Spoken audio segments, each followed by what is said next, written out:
J'ai eu au minimum 6 opportunités business, minimum, de deals que je pouvais commencer maintenant et genre on travaille maintenant. Dubaï pour moi est excellent pour faire un rush, mais je ne m'y vois pas y vivre sur le long terme et me poser. Beaucoup de gens se sont engouffrés dans la brèche, ont monté des sites de dropshipping, ont mis des produits, ont envoyé des vrais produits aux influenceurs. Là, gros problème et scam ou arnaque, les sites pouvaient fermer instantanément. Ici, on est au Connecteur, qui est le lieu qui va accueillir l'événement qui s'appelle le Chaka Biarritz, anciennement NFT Biarritz, depuis 2022, qui est un événement pour, à la base, les fans de crypto-monnaie Web3 NFT. Donc on invite les plus gros projets, il y a beaucoup de workshops, des ateliers pratiques. Donc on arrive, on met les mains dans le cambouis, on aide les gens à découvrir ce qu'est la blockchain, le Web3. Et là, cette année, on a décidé de vraiment éclater encore plus le format avec une belle partie Web 2 IA. L'IA connaît toutes les techniques, tu lui demandes, il va te sortir un argumentaire avec ces techniques-là. L'IA nous connaît mieux que nous-mêmes. Merci beaucoup au Connecteur, ici on est au Connecteur, qui est le lieu qui va accueillir l'événement qu'on organise qui s'appelle le Chaka Biarritz et anciennement NFT Biarritz depuis 2022. Là on est sur la pointe du Connecteur, on est vraiment... Quand vous arrivez devant, c'est la fameuse pointe qu'on voit quand on arrive. Le lieu devient assez mythique, c'est marrant, dans le Web3.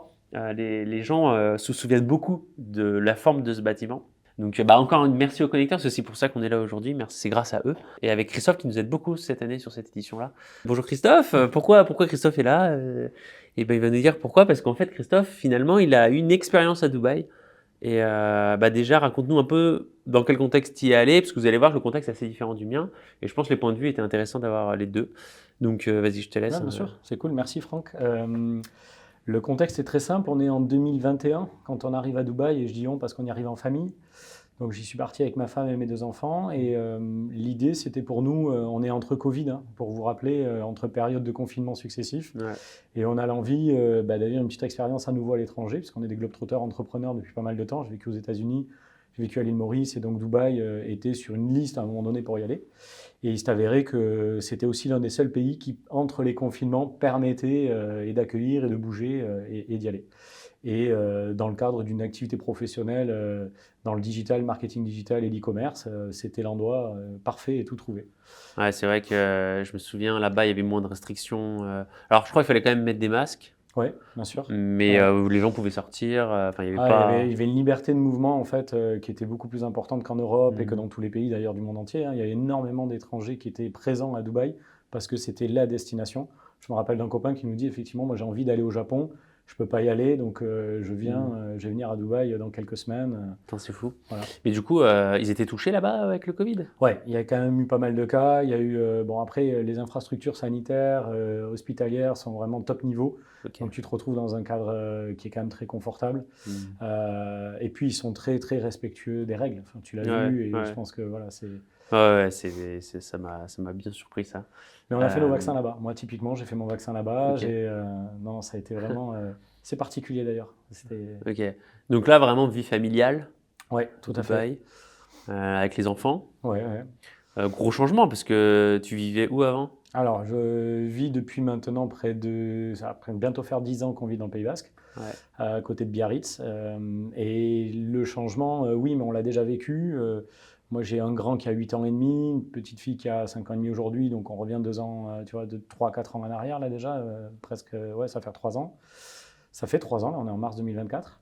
Et en fait, l'idée, c'est d'être dans un écosystème aussi. Donc, assez rapidement sur place, moi, ma volonté, même en amont, avant d'y aller, je vais chercher immédiatement où travailler, avec qui et dans mon domaine. Je suis plutôt un networker et voilà. Donc, contexte travail.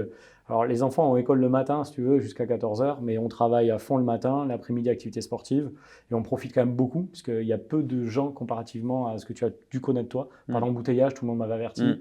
Voilà, pas de surprésentation, de représentation touristique, c'est pas du tout le cas. Ouais. Donc c'est vraiment top. Ouais. Ok, stylé. Parce que moi, du coup, le contexte n'était pas du tout le même. Ouais. Moi, je suis parti au départ alors pour plusieurs raisons. Déjà, je suis dans le Web3, je travaille dans la blockchain, tout ça, et la plupart de nos clients sont à Dubaï, mine de rien. Je pense à Ternoa, je pense à plein de gens qu'on connaît très bien qui vivent là-bas.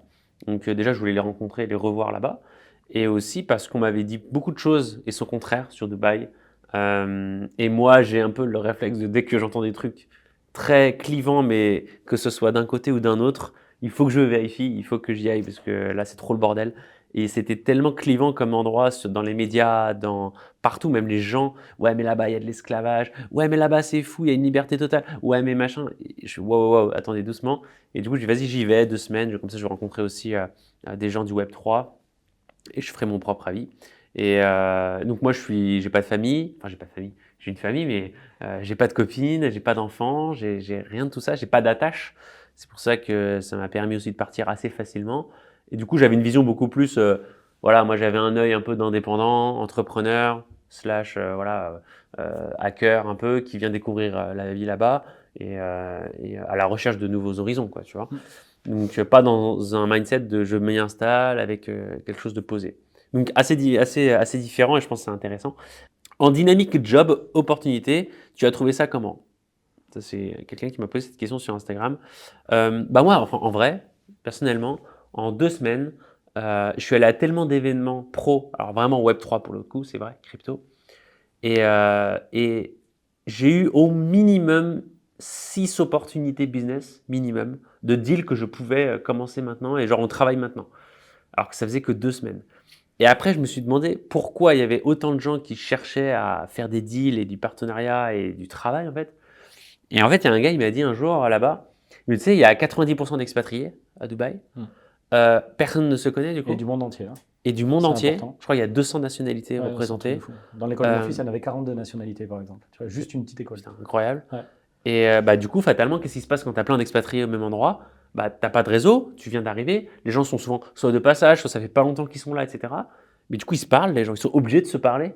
Et du coup, la connexion entre les gens sont beaucoup plus faciles, j'ai trouvé là-bas, que ici, que finalement, on est chez nous, là, bon, bah voilà, chacun son propre petit réseau, on se le partage, on se le partage pas. Ça fait partie du quotidien, en fait. Dans ton quotidien, même en famille, tu vois, on a une expérience totalement différente. Ouais. C'est ancré, c'est-à-dire que chaque semaine, il va y avoir des events. Chaque semaine, il y a des prétextes, des opportunités de petit-déj, d'after-work. C'est quelque chose qui est dans le quotidien. C'est très anglophone, très américain. J'ai vécu aux États-Unis, on a vécu la même chose. Il n'y a pas vraiment une grosse différence. Même à l'île Maurice, tu as des hubs et c'est exactement ce qui se passe. Donc, dans ton quotidien, tu vas à la fois faire ton sport, tu vas travailler, mais bien entendu, tu vas pouvoir aussi rencontrer des gens et tu en rencontres beaucoup. Et tu l'as dit, 90% d'expats, les opportunités, elles sont permanentes. Et ça, tu l'as vu 6, beaucoup. 6, je ne suis pas étonné. 6 en 2 semaines, Ouais. je ne suis pas du tout étonné. Moi, j'ai pris un bureau pour travailler là-bas. J'avais décidé d'aller dans les bureaux de Newman WeWork, ex-WeWork, et on ne sait pas ce que ça va devenir. Mais ça a été un accélérateur fou parce que c'était à DIY, donc c'est super bien placé à côté de la Bourge. Et du coup, c'est un écosystème sur 2-3 niveaux. Moi, j'avais bureau deuxième. Proche de la cafette et de la terrasse, tu rencontres énormément de gens. Et assez rapidement, c'est qu'est-ce que tu fais, pourquoi tu es là, tu restes combien de temps? Il y a aussi cette question. C'est souvent les gens savent que tu es là de passage. Et donc la valeur ajoutée, c'est assez rapidement, est-ce qu'on se peut mettre en action? Il n'y a pas trop de on s'observe ou c'est qu'est-ce que tu fais? Ok, tu fais ça, tiens, je te connecte avec un tel ou j'ai besoin de tes services. Ça, c'est vraiment rapide et c'est top. Ouais, c'est vrai, tu as raison, on m'a beaucoup posé cette question. Tu t'installes là, ça fait Voilà. combien de temps que tu es là?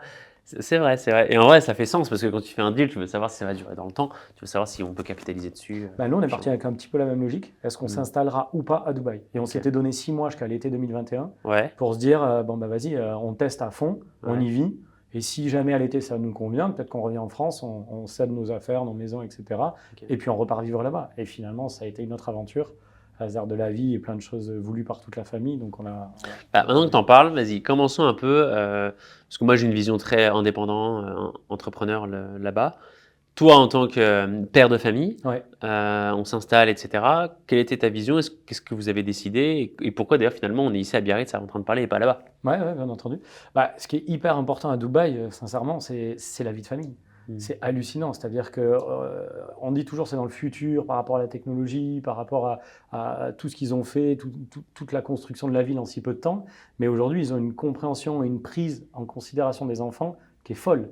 Partout où tu vas, tout est pensé pour le confort des enfants. Donc forcément, indirectement, et c'est volontaire, c'est le confort des parents. Donc c'est vraiment ça une grosse surprise, une très bonne surprise. Moi, tu vois, des questions, ça a souvent été « ouais, mais quand même, c'est surfait ». Il y a une image en fait qui est galvaudée, liée à un paradigme télévisuel. On a vu beaucoup de choses de Dubaï par l'angle télé, par l'angle en plus français télé-réalité, avec le bling-bling, etc. Ce qui est faux. parce que des influenceurs, tu les vois quasiment pas en plus si on parle des influenceurs typiquement. Et donc pour revenir à la vie, tu as une vie au quotidien qui est très confortable avec des enfants, ils sont pris en charge, il y a toujours plusieurs personnes pour s'en occuper, voilà, pour les amuser, c'est très confortable. Franchement, ça est vraiment... Et alors, nous, on y est resté 6 mois parce qu'à un moment donné, mon fils et ma femme notamment avaient émis le souhait de revenir assez fortement. Et puis un jour, mon fils, en allant à l'école un matin, je raconte cette anecdote, mais elle est incroyable. Il a les deux bras, tu sais, sur la fenêtre. On est sur l'autoroute, là, la grande voie, 2 fois 4 voies. Et puis moi, je pense qu'il est content, qu'il regarde et tout en tant que papa. Je lui fais vivre une expérience de fou.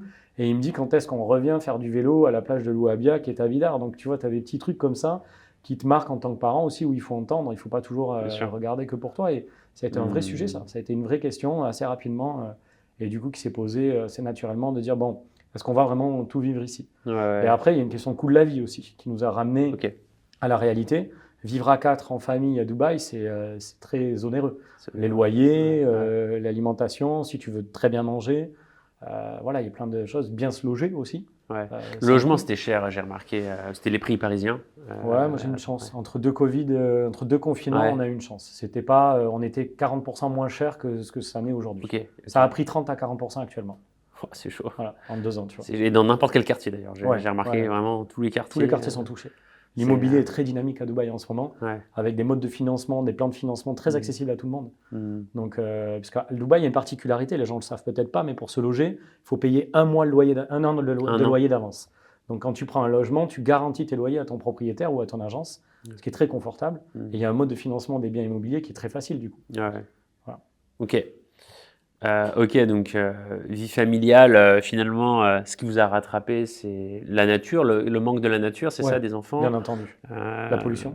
la pollution. Après, tes enfants étaient déjà habitués à ce genre de paysage, de nature. Ouais, le Parce premier, ouais. que un gamin qui est né à Paris, comme moi, je sais pas si j'aurais eu forcément ce réflexe-là. Tu vois, je sais pas, on me dit vas-y, va à New York et tout de suite après, dès mes 10 ans, je suis là-bas. Ouais, bon, c'est Paris, quoi. Enfin, je sais pas si. Mais par contre, c'est vrai que le choc est plus important pour un enfant qui a toujours vécu là C'est ça. quand tu atterris à Dubaï. Ouais, Même ça, on l'a je peux vécu entre comprendre. l'île Maurice et le Pays Basque. Alors, la nature, elle est ultra Ouais, présente. Maurice aussi, putain. Voilà. Ouais, c'est vrai, c'est vrai. Ok, ok, très cool. Vas-y, j'enchaîne un petit peu. Donc ça, j'ai fait. C'est vrai que l'alcool coule à flot. Toi, à ton avis? Euh, c'est facile d'en avoir, c'est facile d'en trouver. Je pense encore plus aujourd'hui puisque j'ai gardé quelques copains là-bas. Il y avait quelques astuces pour pouvoir s'en procurer. Il fallait le faire doucement. Après, dans les lieux privés, bars ou autres, il y a de l'alcool. Ouais, voilà, c'est ça. Voilà, c'est un Mm. mythe. Oui, c'est ça. Les gens souvent disent ouais, c'est interdit. Pareil pour s'habiller, il faut s'habiller d'une certaine façon, c'est strict, etc. Euh, bon, pour l'alcool, non, on en trouve dans les bars, on en trouve dans les restaurants. C'est un peu cher quand même. Ouais. C'est un peu cher, mais ça c'est ok. Les supermarchés, j'ai pas remarqué. Peut-être qu'il y avait de la bière, mais je sais Non, c'est. ni dans les supermarchés. Non, c'est difficile, le supermarché. À l'époque, moi, il n'y Ok, avait pas. ok. J'avoue, j'ai pas fait gaffe. Et Il me même pour semblait. certains aliments, Ok, viande ou autre, ok. pour le porc et tout, c'est dans des espaces qui sont fermés, Ouais, tu vois, dans les ouais. supermarchés. Alors le porc, j'en ai Apparemment, pas vu du tout ça par contre. change un peu actuellement. Ok.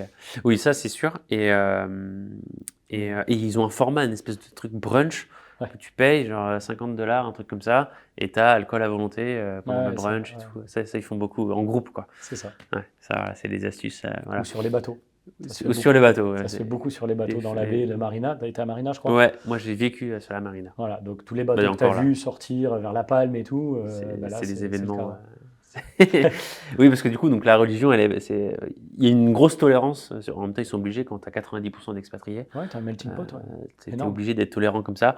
Donc, chacun s'habille exactement comme il veut. Hein. Moi, j'ai vu sur la plage, véridique, hein, j'ai vu une dame en burqa intégrale juste à côté d'une femme en bikini. Ouais. Et tout se passait bien.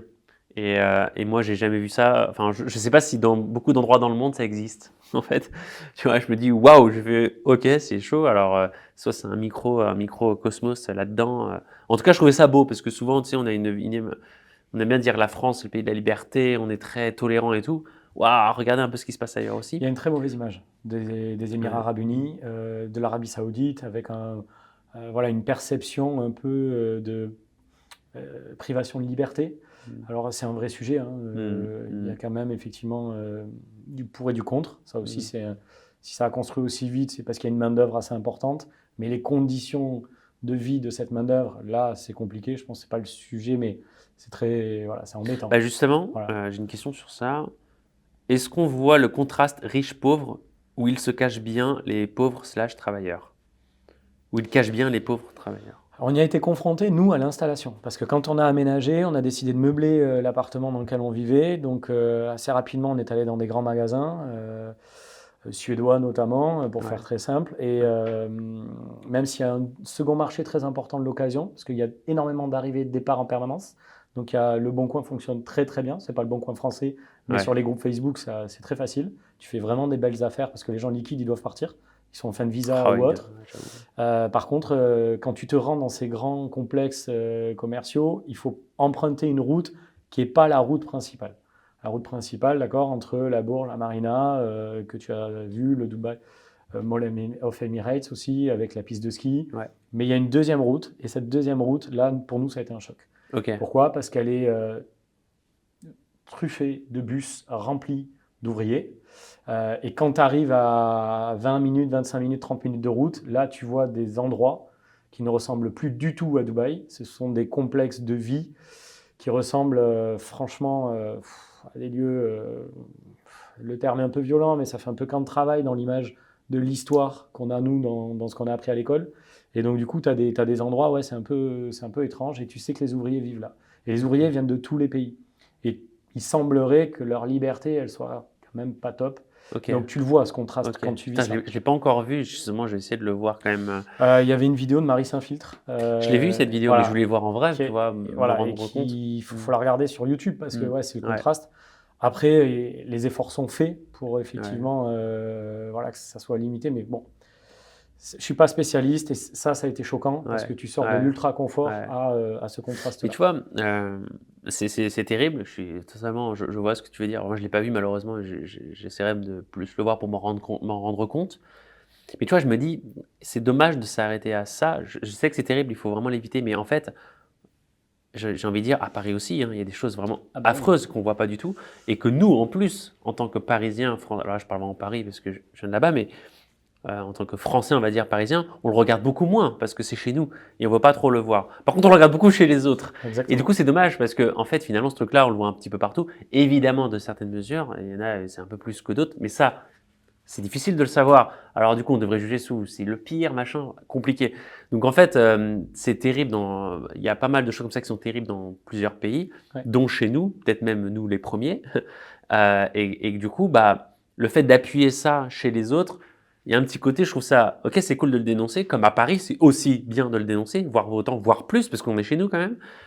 Mais voilà, garder en tête qu'il y a ça vraiment aussi partout et que on est loin d'être blanc, vraiment.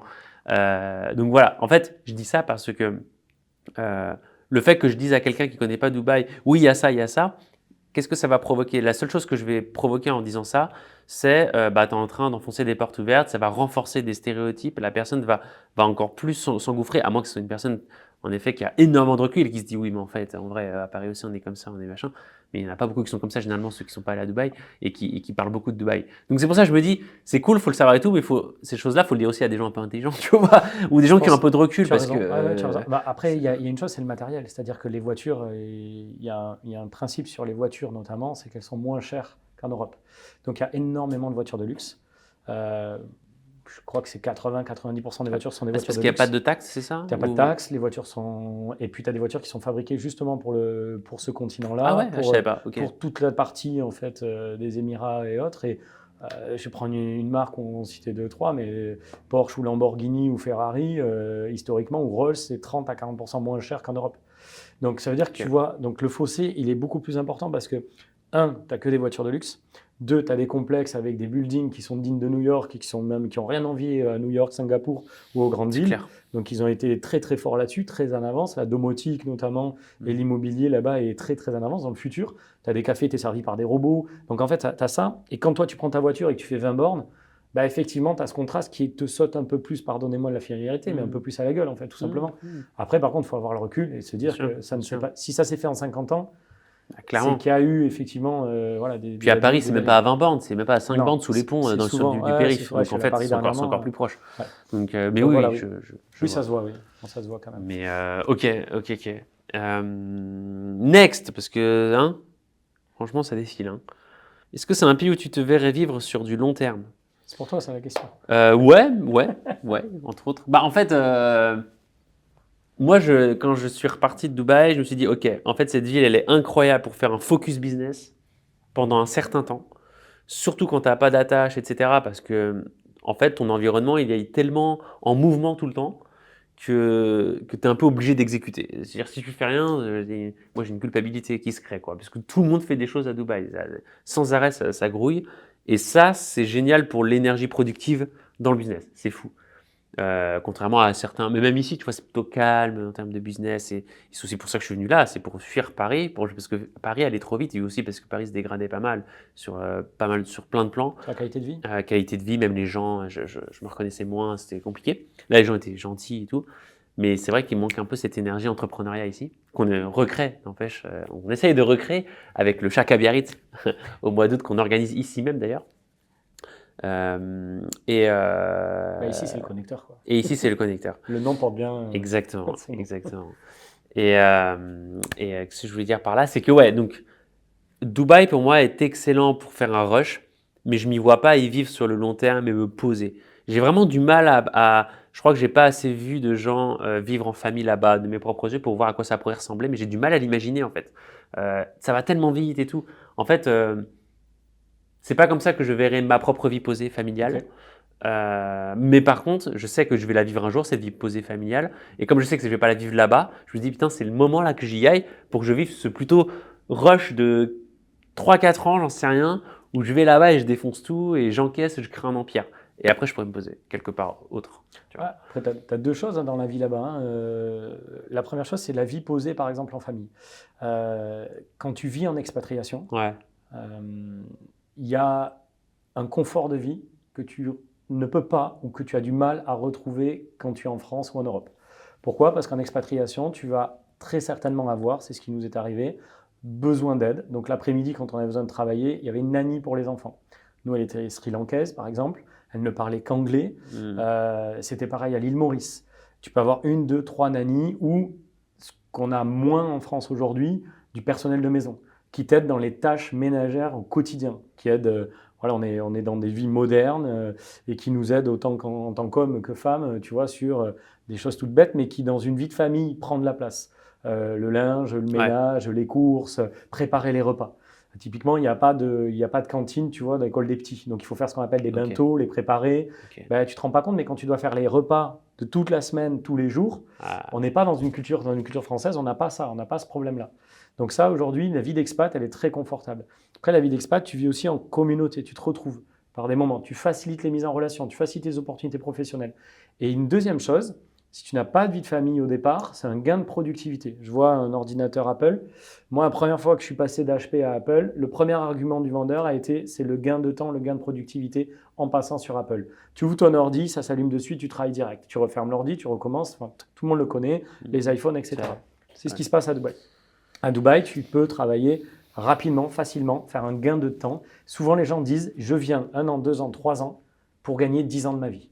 Et c'est ce qui se passe. Voilà, vraiment, c'est marrant de le voir j'en comme suis ça. témoin. J'ai rencontré des gens qui sont en place depuis 15 ans, Ouais. 10, 12, 15 ans. Et finalement, ils y sont restés parce que quand ils se posent la question est-ce que je reviens en France, c'est difficile. Ouais, Tu vois, ouais. ils ont basculé, ils ont gagné 10 ans de leur vie, voire 20 ans. Et puis, la fiscalité, Ouais, la fiscalité, c'est elle un est vrai incroyable. sujet. Parce que du coup, pour revenir à ce sujet, en gros, vous montez une boîte là-bas, il y a 0% d'impôt sur les sociétés, il n'y a pas de charge patronale, pas de charge salariale, donc quand vous versez un salaire, vous ne payez rien en impôt. La TVA, elle est de 5%, Mm. et l'impôt sur le revenu, il est de 0%. Mm. Donc en fait, vous payez littéralement rien du tout, à part la TVA de 5% dans la vie de tous les jours. Il y a une taxe qui se met en place Et il y a une taxe qui dernièrement. se met en place, mais il y a beaucoup de conditions Bien pour sûr. l'avoir. Donc, je crois qu'il faut faire un certain chiffre d'affaires qui est très très gros. Et de toute façon, on parle d'impôt sur les sociétés, c'est-à-dire que tu te verses plus de salaire, Ouais. hop, ça passe en Après, frais. c'est intéressant d'en parler, tu vois, Franck, parce qu'il ne faut pas croire que la fiscalité à Dubaï, si on y va 6 mois, 8 mois, 9 mois, on en bénéficie. Il y a un double accord avec la France, comme de non-imposition, comme avec l'île Maurice notamment, dont je parlais tout à l'heure. Et en l'occurrence, typiquement, nous, on n'en a pas du tout profité. Tu vois, Ah on a ouais. passé quasiment 6 mois là-bas. On n'a pas optimisé. Moi, j'ai une société en France, j'ai Ah été ouais. rémunéré sur Ouais. ma société française. Ouais. Voilà, ça n'a strictement. Parce que tu n'as pas monté de structure à En Dubaï. fait, je le souhaitais. Tu le souhaitais. Je le souhaitais. On a entamé les démarches, vraiment, hein, pour être tout à Hmm. fait transparent. Et au moment, en fait, de quasiment valider la création de la boîte et tout, ça prend du temps, de choisir ton bon partenaire bancaire local, Hmm. etc. Bah, il s'est avéré qu'on a pris la décision de rentrer.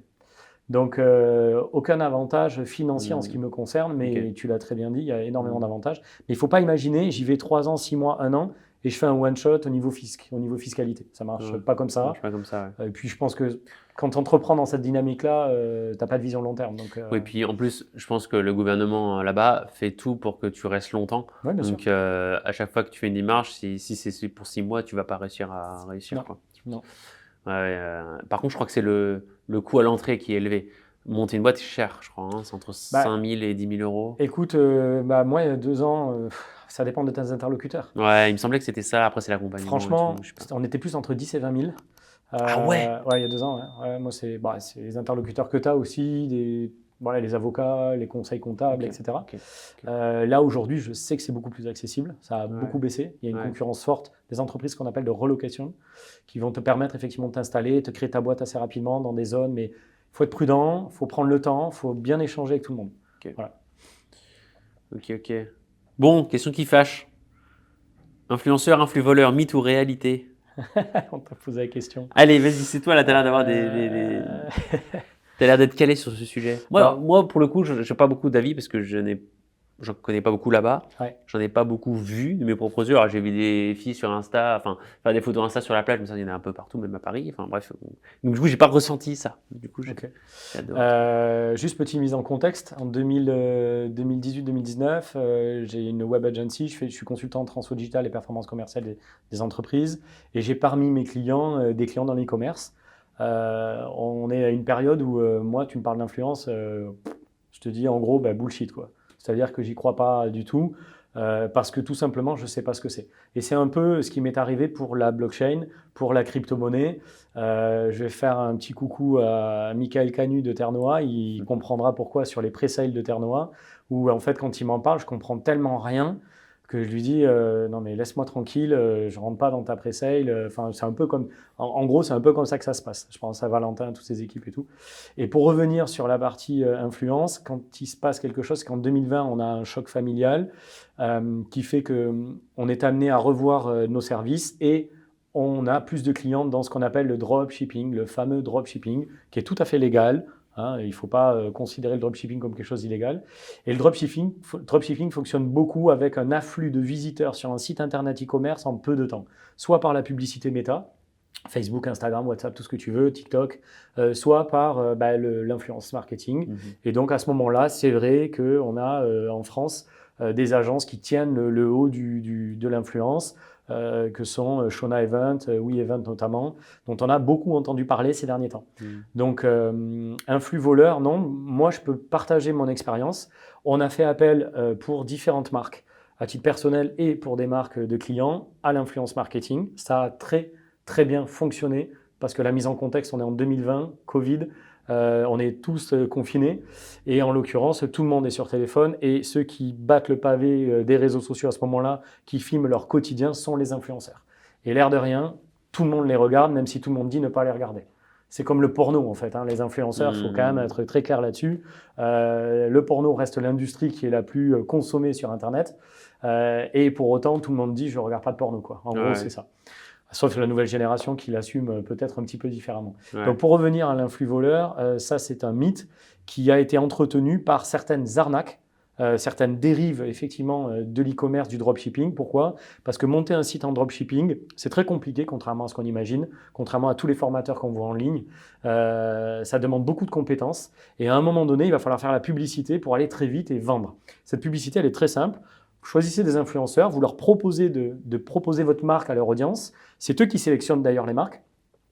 Et en l'occurrence, ils invitent, on leur envoie le produit, ils testent le produit et ils invitent leur audience avec très souvent pour avoir une traçabilité des codes promo, pour se dire est-ce qu'un influenceur est rentable, c'était Bien des sûr. codes promo, le placement de produits, et ils font le placement quand ils disent OK, tout va bien.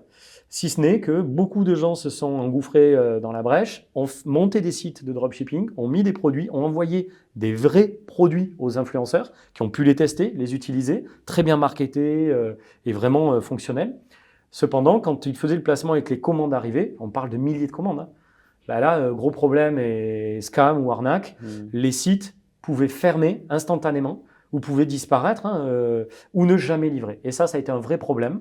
Donc voilà un petit peu moi mon expérience. Je pense que c'est un épiphénomène qui a dû concerner peut-être 5 à 10% de l'écosystème e-commerce, qui a entaché effectivement cet écosystème, qui a entaché le dropshipping, qui est une pratique légale. Et ça a été un vrai sujet. Je vais parler de certains influenceurs qui en ont été victimes, qui ont placé des marques et qui, à l'insu de leur plein gré, finalement, ne savaient pas que ces marques allaient fermer, en fait, tout simplement. Je ne sais pas si je dois citer des influx, en fait. C'est pour ça que je suis un peu gêné. C'est comme ça, c'est toi qui vois. Voilà. Ok, et du coup, ils font appel beaucoup à des gens qui sont à Dubaï pour le lieu, le cadre, et que ça fait plus vendeur, en fait. Aussi. Très clairement, aujourd'hui, tu as 2 types d'influenceurs. Et tu en as une troisième qui arrive et dont on parlera à Chaka Biarritz, je pense, si tu es OK là-dessus. C'est l'IA influenceur ou influencing, où on l'appelle, c'est une nouvelle forme qui arrive, qui permet d'ailleurs de limiter toutes les dérives de l'influence qu'on a vues ces dernières années, parce qu'effectivement, ce n'était pas un secteur d'activité réglementé. Donc, comme tout, et dans la crypto, la blockchain, il s'est passé énormément de choses. Dans les NFT, il s'est passé énormément de choses. C'est un vrai sujet. Donc, en fait, on retrouve finalement un peu le FOMO, la cupidité à certains moments de vouloir faire de l'argent facilement ou autre.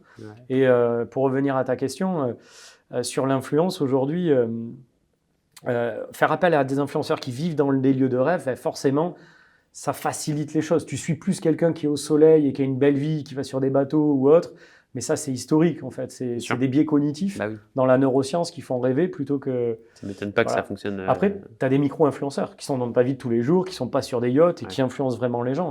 Voilà. Donc ça marche aussi. Mais non, c'est arrivé malheureusement. Comme dans les NFT. Si tu devais lancer un business, tu ferais quoi à Dubaï? C'est marrant parce que moi, je suis dans des groupes d'expatriés, Dubaï et tout. Plein de gens, j'ai l'impression, lancent soit une compagnie de location de voitures, soit un restaurant aussi, je vois pas mal. Mais location de voitures de luxe, oh là là là, qu'est-ce qu'il y a ça? Pas forcément luxe d'ailleurs, mais... je sais pas, quand tu lances un business, la question est toujours la même. Est-ce que tu fais du cash flow? Est-ce que tu veux faire du long terme? Est-ce que tu veux disrupter une industrie? Est-ce que tu veux créer un business? Mais tu vois, à Dubaï, est-ce qu'il y a une industrie qui... Mais en vrai, je pense que c'est une nouvelle ville et tout est à faire, je pense. En plus, la population ne fait qu'augmenter là-bas. Donc, il y a de plus en plus de demandes. Donc, en fait, il y a à peu près toutes les industries qui sont... Le pouvoir d'achat étant élevé, toutes les sociétés de services au quotidien pour te faciliter les services au quotidien. Tu vois, on a fait un événement ensemble il y a quelques jours chez Conquistador et tu expliquais ton parcours et ce que tu as vécu à l'époque chez The Family notamment et ton premier projet chez The Family de livraison de petit-déj. Moi, tu m'en avais déjà parlé et je trouve ça assez intéressant de voir comment peut-être ce service qui n'a pas explosé à Paris notamment pour les raisons que tu avais évoquées l'autre jour, pourrait peut-être exploser effectivement à Dubaï. Parce que le service est quand même... voilà. Une boîte dans le service là-bas, c'est quand même assez fort. C'est que du service là-bas. Le volume de touristes continue d'augmenter. L'attraction touristique augmente parce qu'ils ont des campagnes de pub à l'international.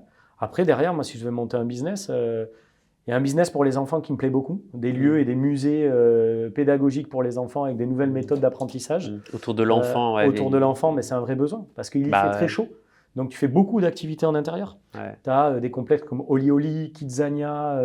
On ne parle pas de simple trampoline, quoi. On parle de villes entières. Moi, je me rappelle avoir été piégé chez Kidzania. J'amène mes enfants et en fait, on y va pour 2 heures, on y a passé 7 heures. Et tu as un McDo à l'intérieur, ils travaillent toute la journée, ils passent leur permis, ils gagnent des espèces de tokens qu'ils dépensent dans une boutique à la fin de l'expérience. C'est un Disneyland, c'est fou, quoi. C'est marrant. Et tu leur apprends les bases de la vie, un peu du business, de gagner son argent. C'est cool, ça. Ouais, très cool. Et tu vois, les tokens aujourd'hui, ce qu'on voit aujourd'hui dans la crypto et tout, c'est la blockchain, ça y est, quoi. Donc, comme business, service, vraiment, service aux entreprises, service aux enfants. Service, Tout se fait. Il y a des apps où tu peux commander n'importe quoi, à n'importe quelle heure. Un Doliprane, quoi, si tu veux. Alors ça, c'est un abus, mais bon, tu le commandes. C'est chaud. Et tu parlais de chaleur, donc l'été à Dubaï, c'est mort. La ville est morte, il y a Bon, les business ferment. tu sais, on m'avait dit au 15 mai, c'est mon anniversaire, au 15 mai, il fait plus de 50 degrés. Et ben, effectivement, le 14 mai, il en faisait 40. Le 15 mai, il en faisait 53. Et on a 53. fêté mon anniversaire dans un hôtel, piscine. Mais on a passé la journée dans l'eau, quoi. 53 degrés. 53. Ouais, c'est difficile à imaginer. C'est un four. C'est très compliqué parce que tu t'étouffes un peu. Il y a des premiers jours où tu Ah dois ouais. vraiment t'adapter.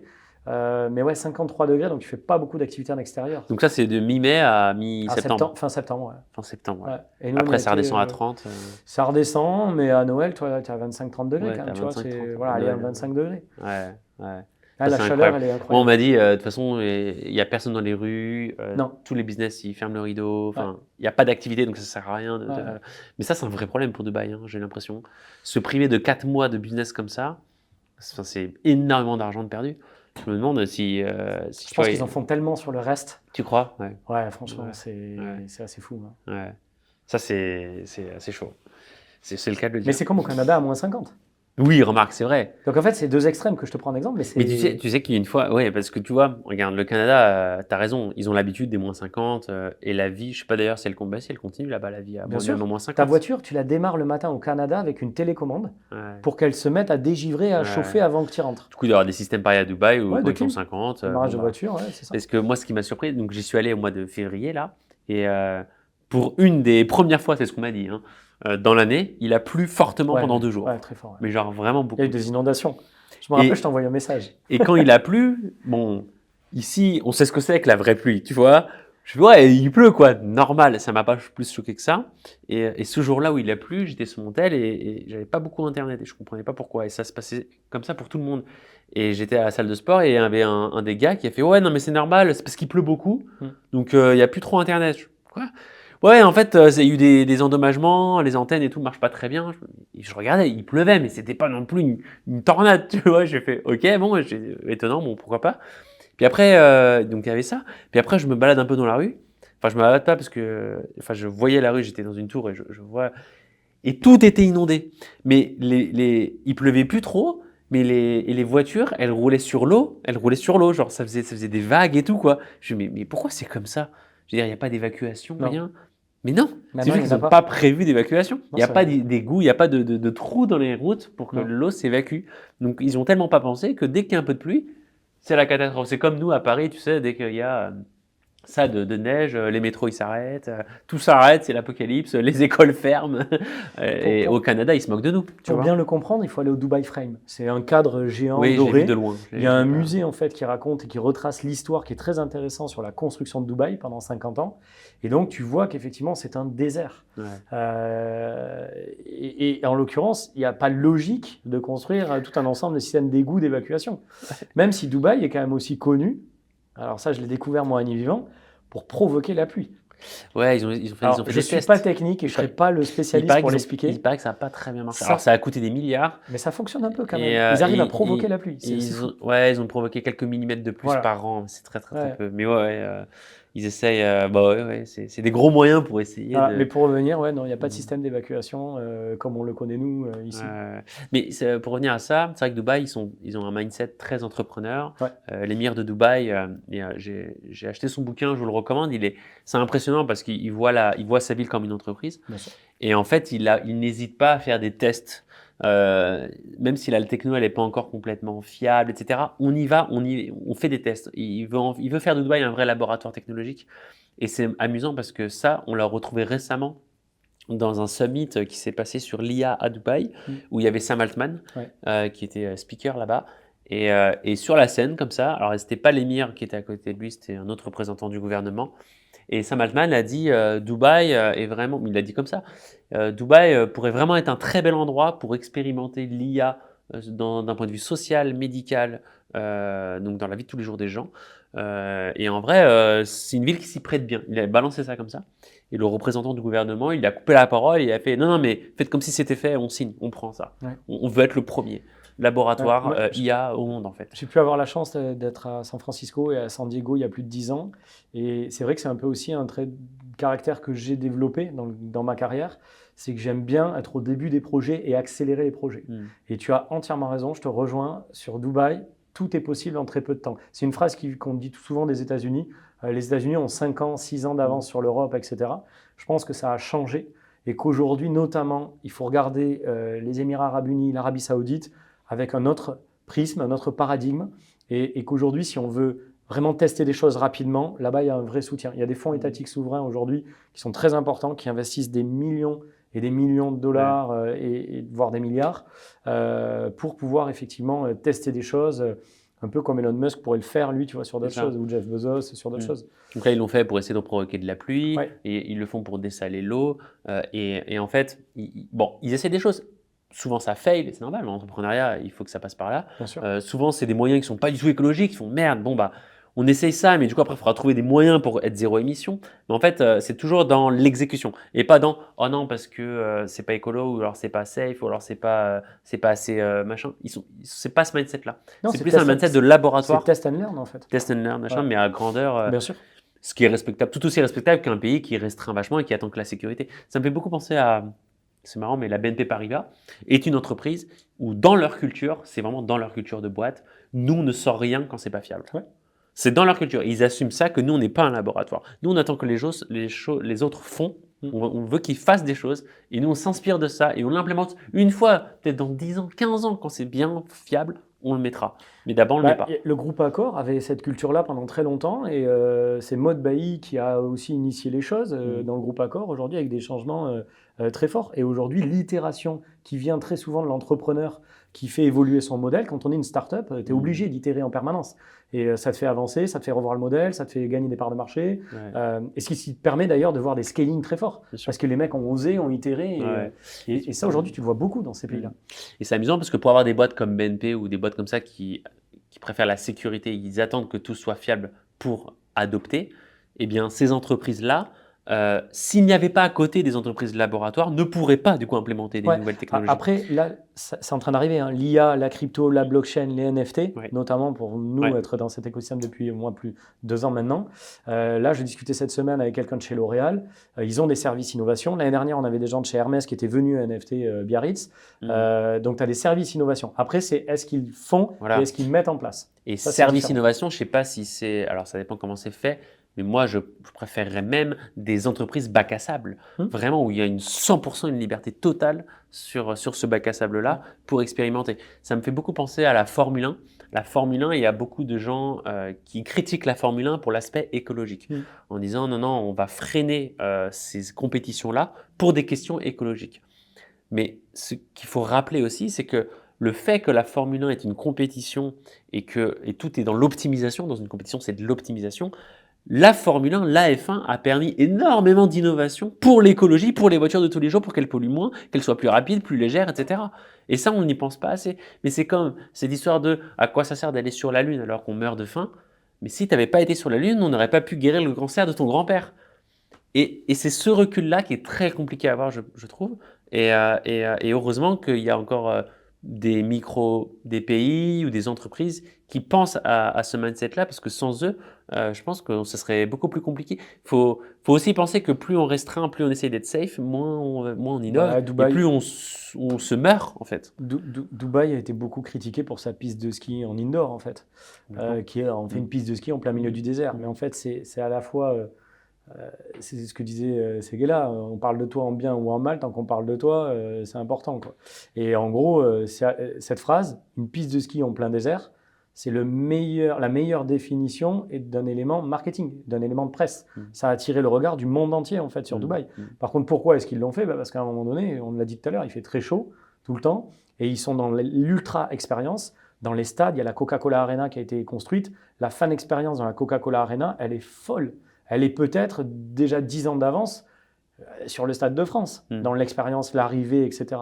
Donc, quelque chose qui est inspiré des plus grands complexes des États-Unis. Tu retrouves des technologies à Dubaï que tu avais dans le stade de Las Vegas pour la finale du Super Bowl, là, dernièrement. Donc, il faut quand même imaginer ce qui se passe, quoi. C'est une histoire de curseur, en fait. Voilà. Mais après, c'est ultra nécessaire d'avoir ces bacs à sable-là, ces expérimentations, selon moi, pour l'innovation et pour justement la pérennité de notre monde. C'est comme ça qu'on avance. Tu prêches un convaincu. Oui, non, mais je préfère le rappeler parce que c'est vrai qu'on a du mal à avoir ce recul-là quand on voit l'impact direct négatif de quelque chose. ben on prend pas de recul quand c'est comme ça généralement. Moi, tu m'as invité il y a 3 ans maintenant à contribuer, d'apporter une petite pierre à l'édifice d'NFT Biarritz, à la première édition. J'ai recroisé le chemin d'une personne que j'avais vue il y a 17 ans. Il avait un projet, il était en train d'itérer. On a accéléré, j'ai aidé ce projet-là à accélérer assez rapidement. Il s'est retrouvé au CES de Las Vegas. Et donc, du coup, tu vois que s'il n'y a pas bac à sable, s'il n'y a pas itération, s'il n'y a pas startup, tu ne fais pas tout ça. Et aujourd'hui, ce marché a ouvert d'autres possibilités. Je pense à des boîtes, Wine Bottle Club qui est venu, qui est devenu Intercellar, avec aujourd'hui l'appui voilà, d'une boîte comme Pirates Lab, la Business Blockchain School, par exemple. Il y a plein de choses qui sont là-dedans, qui travaillent bien. Mais c'est parce qu'il y a des bacs à sable et il y a des gens qui itèrent.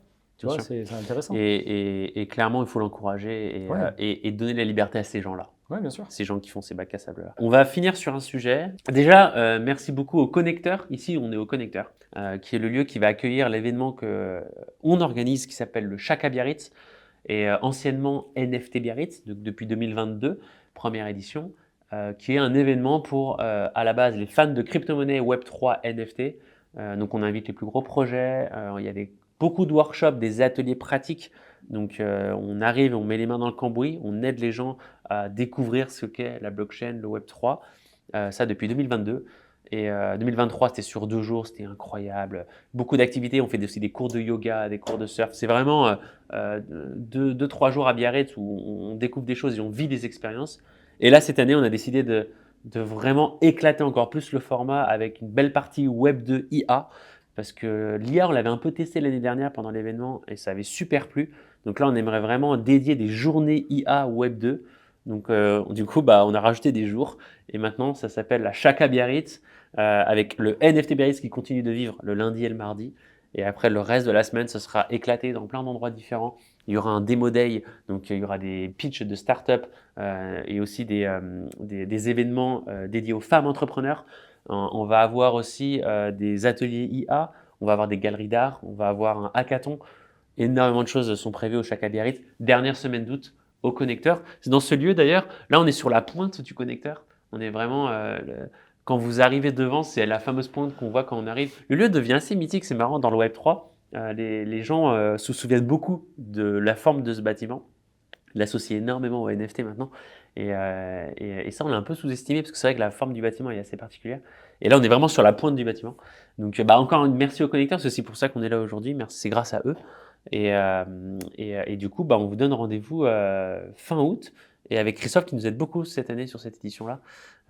Donc voilà. Est-ce que tu as un truc à dire sur cet événement? Ouais, moi j'ai découvert, moi j'ai 42 ans aujourd'hui. J'entreprends depuis 20 ans et j'ai découvert en fait un enthousiasme des passionnés. Comme tu dis, la première édition, il y avait vraiment les faiseurs de l'écosystème.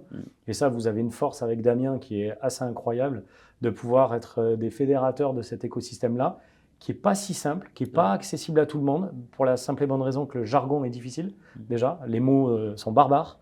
Moi, je suis plutôt un marketeur. Et c'est vrai que j'ai été accueilli et j'ai retrouvé l'enthousiasme du début de mon aventure dans l'écosystème startup, que j'ai débuté quand même en 2006-2007. J'en parlais l'autre jour avec ma femme. L'iPhone est arrivé en France et sorti en 2007 et Facebook réellement, adoption française 2008-2009. Donc cette expression de je suis un dinosaure du web, du digital, surtout avec l'accélération des derniers temps, oui c'est le cas. J'ai à peu près tout vu. Et pour ajouter quelque chose sur l'événement, c'est qu'il y a une première édition, mais pour autant j'ai réussi à comprendre assez rapidement. Je trouvais que le temps que les gens prenaient à nous expliquer, il y avait un peu un phénomène d'évangélisation. Tu vois, des gens, des acteurs que vous êtes, qui étaient de dire « Mais non, mais comprends, tu vois, ça fait ça dans l'art, ça fait ça dans le vin. » Je pense à Maxime Garot, que je salue, fondateur de Wine Bottle Club, cofondateur avec Louis de Bonneca. C'était les premiers, vraiment, et avec qui d'ailleurs on est allé au CES derrière, à prendre le temps de m'expliquer les choses, tu vois. Donc, c'est un vrai sujet et je pense que l'année dernière, c'était pas réservé qu'aux novices. C'est pas réservé. Il y a eu des débutants, il y a eu vraiment, c'est pas que les vraiment cryptophiles ou autres. Et je crois que le gros avantage, il va être là cette année sur 5 jours. C'est que c'est ouvert au grand public. ce que tu dis pas, parce que le tarif n'est pas encore fixé définitivement, mais que c'est un tarif ultra accessible pour un événement, que c'est packagé, qu'il va y avoir beaucoup de networking aussi dans l'événement. Moi, franchement, c'est un rendez-vous iconique, incontournable. Tu vois, je co-organise le Village Web3 du CES de Las Vegas tous les ans, en janvier. Je suis sollicité pour d'autres événements. À aujourd'hui, on est en avril 2024. Je n'ai pas envie d'en faire plus de 2 et celui-là avec vous. Parce qu'aujourd'hui, j'ai envie que celui-là s'ouvre au grand public. Et mon rôle, c'est de le vulgariser, de rendre accessible à tout le monde, parce qu'on nous pose des questions au quotidien. C'est vrai qu'on est assez actif sur les réseaux. Moi, pas mal sur LinkedIn ces derniers temps. C'est vrai. Pourquoi? Parce que j'ai besoin de savoir. J'ai toujours fonctionné comme ça un peu. Tu vois, je me renseigne, je suis curieux, je me forme. Et des boîtes aujourd'hui viennent me demander qu'est-ce que vous pourrez faire, comment le Web3. Franchement, moi, l'IA influencing qui arrive, ça m'intéresse vraiment. C'est un énorme sujet. Ça m'intéresse vraiment parce que je l'expérimente aussi beaucoup. L'IA cool de mon côté le dimanche. C'est un peu mon side project avec Stable Diffusion et j'ai tellement de choses à dire. L'IA, c'est en train de transformer nos vies là. Et ça va aider tellement de gens. Et ça va aider énormément de gens. Ça va aussi changer notre quotidien. Et clairement, ça sera un gros sujet. Sur Chaka doit se déterminer les derniers éléments, mais tu vois, sur la transformation climatique, sur la transformation transition climatique, transition financière, sur l'inclusion des femmes, ça va beaucoup aider. Tu as un paradigme différent. Je parlais dans la santé dernièrement. Alors, je ne sais pas s'il y en a qui voudront participer à cet événement-là dans la santé, le domaine de la santé. On a déjà des gens dans la santé. Mais ça serait génial parce que là, il y a une IA qui a été confrontée à 200 médecins et qui a réussi à découvrir le réel problème de santé qu'avaient les patients, alors que les 200 médecins, en très peu de temps, alors que les 200 médecins avaient eu besoin de 10-15 jours. Et dans ce que tu dis sur les médecins et l'IA, j'ai aussi vu une étude, et là c'est incroyable, ils avaient pris donc il y avait 3 échantillons de patients. Le premier allait voir un médecin tout seul, l'autre échantillon c'était un médecin aidé d'une IA. C'est de ça dont je parle. C'était ça. Et le troisième échantillon c'était que l'IA. Okay, et donc ils ont mesuré en effet qui a le plus détecté la pathologie, etc.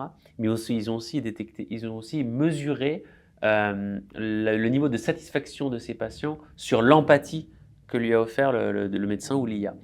Et ben le score où ils se sont sentis plus en empathie, c'était avec l'IA.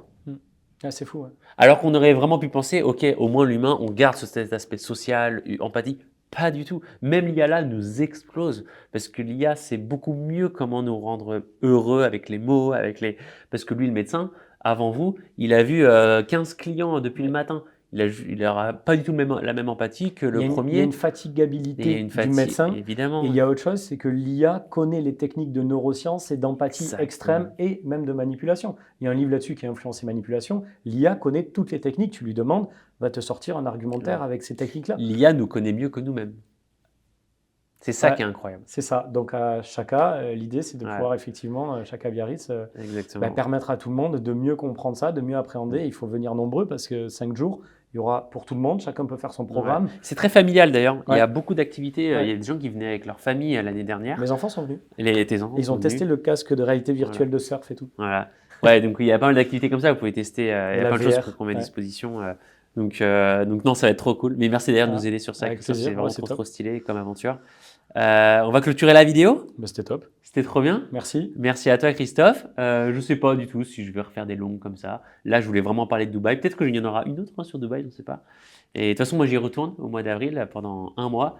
Donc là, j'aurai encore une meilleure idée sur Dubaï, en tout cas avec une vision plus entrepreneur. Fais un saut en Arabie Saoudite. Et fais un saut en Arabie Saoudite. C'est pas loin. Peut-être. Ouais, c'est vrai qu'on en a parlé un peu. Même Abu Dhabi, c'est moins loin. Et puis, il y a des choses aussi sympas. Je vais voir. Je vous dirai tout ça. D'ailleurs, vous pouvez me suivre sur Insta. Je ferai sûrement des lives encore. Je fais pas mal de lives sur Insta quand je suis là-bas. Merci Christophe. Merci Franck. Merci à tout le monde. À plus. Tchuss.